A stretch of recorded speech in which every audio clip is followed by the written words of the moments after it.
Yang kesembilan, ilmu. Arti apa? Mengetahui. Terjemah dengan mengetahui dipanggil ala sabil tasammuh. Terjemah dengan lebih kurang. Ya. Kalau yang tepat dia, ya, ialah pengetahuan. Sebab kita bincang sifat. Mengetahui bukan sifat.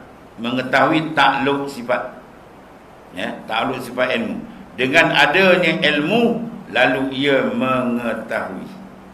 Ya. Dengan ada ilmu, ada beza tak antara ilmu dengan mengetahui? Ada. Apa pun ada beza. Pengetahuan itu sifat. Mengetahui itu takluk sifat. Ya. Habis terjemah sini ni, mengetahui itu atas jalan mudah. Ya. Sebab apa kita bahas kata sifat dalam terjemahan di belakang? Iaitu sifatun wujudiyatun. Itu makna pembahasan kita adalah maudu' kita adalah sifat.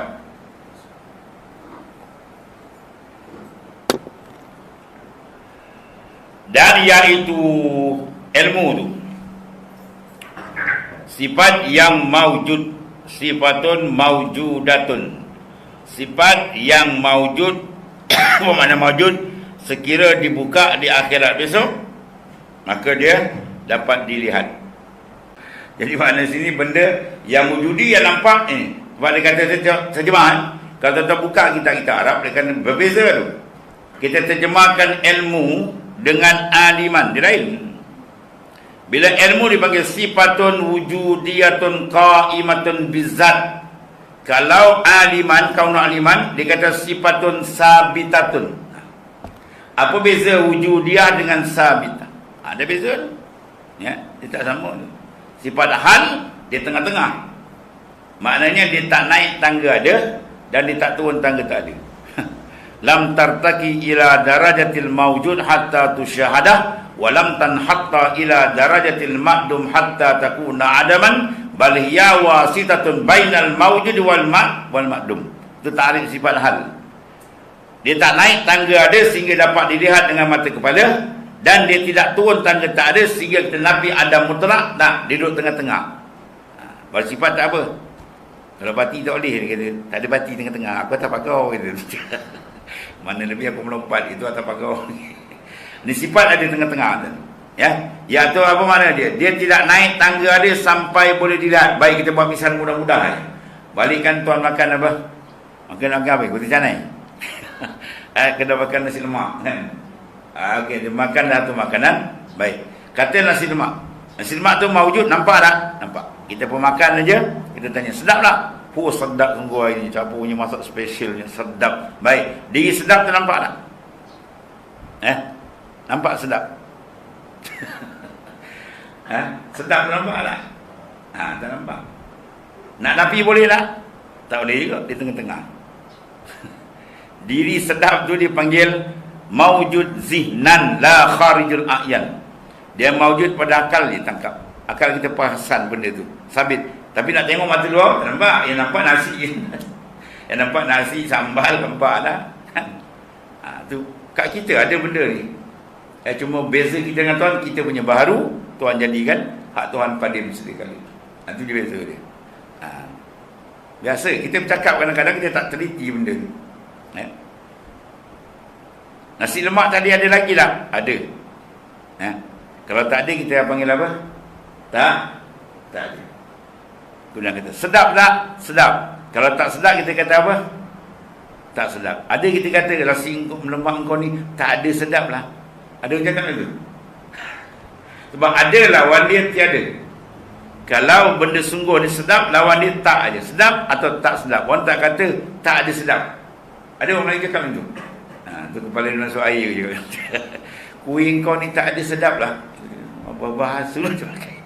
Nasi kau ni tak ada sedap. Dia tak kata ada. Dia akan kata tak sedap je. Sebab tahap dia sungguh. Hal. Kalau nasi tu kalau ada, orang kata ada. Kalau tak ada, orang kata tak ada. Nasi dah tak ada.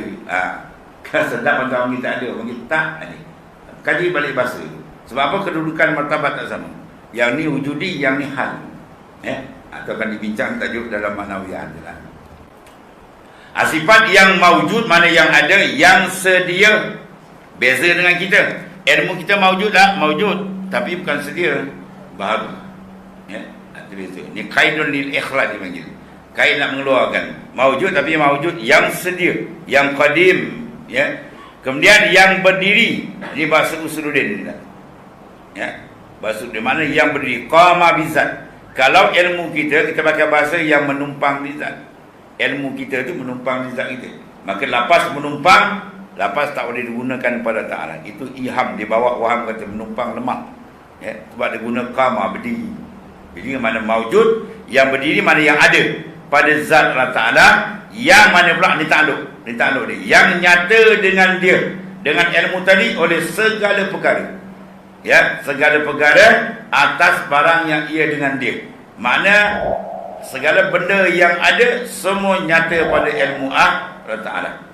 Tak ada pun nyata juga. Sebab ilmu dia takluk 3 perkara kan. Dengan wajibat, wal mustahilat, wal jaizat. Benda wajib, mustahil, harus. Ini akan datang takluk dia. Ya. Atas sifat yang maujud yang sedia berdiri. Ya, atas barang yang ia dengan dia. Oh, bahasa lama canggih ke. Atas barang yang ia dengan dia. Mana atas sifat yang ada pada satu benda. Mana kalau benda tu sifat cantik, tuan tahu dia cantik lah. Kalau tak cantik, tuan tahu dia tak cantik lah. Kalau sedap, tuan tahu benda tu sedap dan sebagainya. Maknanya tidak mukhalif, tak menyalahi. Kalau kita kadang-kadang kita mengetahui menyalahi, kita rasa rupa lain. Itu tak kena. Ilmu kita kadang-kadang silap. Itu maksud. Ilmu Tuhan tak tepat. Sebab dia yang mengadakan. Sebelum ada benda dah ada ke ilmu dia. Daripada segala yang wajib, siapa dia? Zat dan sifat Tuhan. Tuhan tahu mana maujud. Dan yang harus, kita semua ni makhluk. Dan yang mustahil. Apa Tuhan tahu benda mustahil? Mana Tuhan tahu bahawasanya kekurangan tu mustahil kan? Tuhan tahu bahawa mustahil tak ada di dia. Itu maksudnya. Kalau tahu wajib, Tuhan tahu bahawa yang wajib tu ada di dia. Itu makna tahu benda mustahil dan benda yang wajib. Atas wajah meliputi. Ya. Atas wajah mukhit mana meliputi. Tidak ada secara rambang tak ada. Sebab kenal ni kadang-kadang dia kenal tepat. Kadang-kadang kurang sikit. Kadang-kadang dia rambang-rambang. Tuhan tak ada. Tepat. Meliputi. Tak ada satu pun yang boleh terlepas daripada ilmu Tuhan secara inkishaf nyata ni.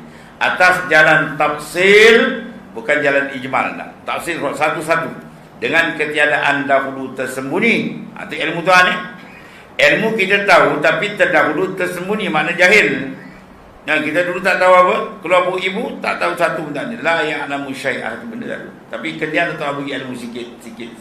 Bermakna ilmu kita dilahuli oleh tersembunyi. Mana kejahilan. Tuhan kami itu. Maka baginya satu takluk.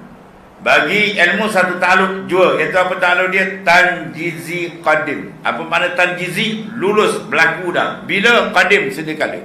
Apa yang berlaku? Inkishaf. Ya.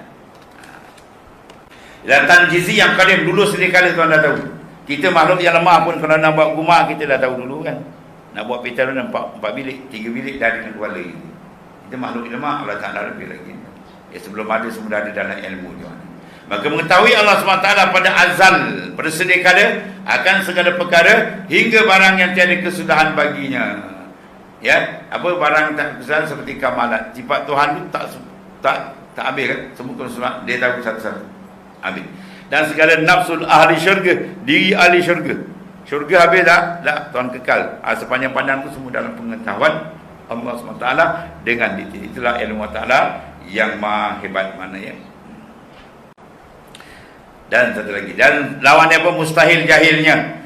Dalil mana? Dalil ilmu Allah Ta'ala bahawasanya ada takdir. Dia pakai dari akal. Pada Al-Quran banyaklah. Ya. Allahu ya'lam. Ya, Allah Ta'ala mengetahui. Ya'lamu Allah. Banyak lapasan Quran. Dalil apa? Bahawasanya jika ada ia jahil, saya takdirkan. Ilmu lawan jahil. Kalau Tuhan jahil apa jadi? Nah, saya tidak ada mengetahui. Ya.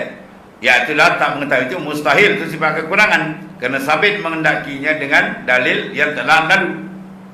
Maknanya bila seorang mendaki mesti tak dia tahu. Kalau dia tak tahu macam mana dia nak buat dan ada kendak. Mana bila ada kendak dan iradat qudrah mesti ada dia mengetahui. Maka sabitlah ilmu. Dan bila sabit baginya ilmu, jawab dia apa? Mustahil atasnya jahlin. Mata mustahil atas kejahilan. Itu di antara apa? Wajah kita ambil istidlal. Ya. Kalau Al-Quran banyak kan. Ya alamu kha'inatul a'yun wa ma tukhfi sudur. Tuhan mengetahui apa yang tersembunyikan, apa dalam hati semua dia tahu.